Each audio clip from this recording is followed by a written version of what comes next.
Driving alone at night can be therapeutic. The empty roads, the quiet, the headlights cutting through the dark. But when you are out there in the middle of nowhere, the road can become a very lonely and a very dangerous place. Welcome back to Dark Mood. Tonight, we look into a terrifying encounter sent in by a viewer named Marcus, who learned the hard way why you should never, ever stop your car on a deserted highway after midnight. This happened last winter. Marcus was driving home after visiting his parents in a remote part of upstate New York. It was around 2 a.m., and he was taking Route 9 along isolated highway surrounded by dense woods.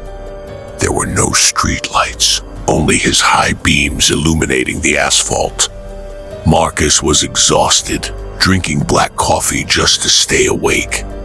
Suddenly, about a mile ahead, his headlights caught something on the side of the road. As he got closer, he saw it was a woman. She was standing in the freezing cold, wearing a light summer dress, waving her hands frantically for help.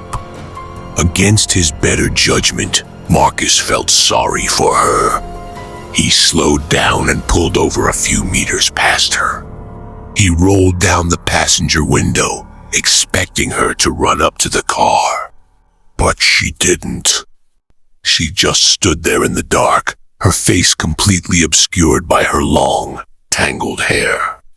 She slowly pointed toward the woods behind her.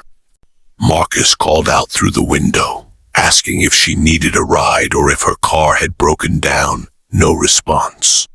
She just kept pointing into the dark forest. Marcus started to feel a heavy knot in his stomach. Something was deeply wrong here. He looked closer through his side mirror.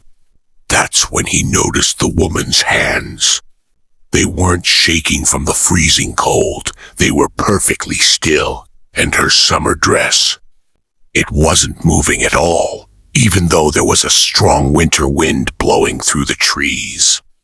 Then, Marcus looked back at the woods where she was pointing. His eyes adjusted to the shadows behind the tree line.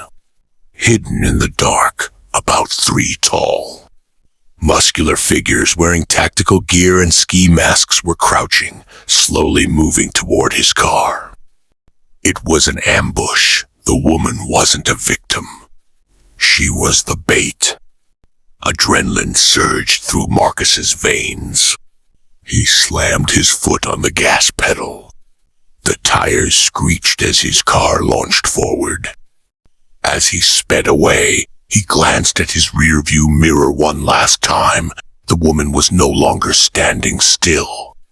She, along with the masked men, had run out onto the middle of the highway. They were just standing there under the moonlight, watching his taillights fade into the distance. If he had stepped out of his car for even a second, he wouldn't have made it home alive. Marcus called the police as soon as he got a signal, but when they searched the area, they found absolutely nothing. No tracks, no car, no one.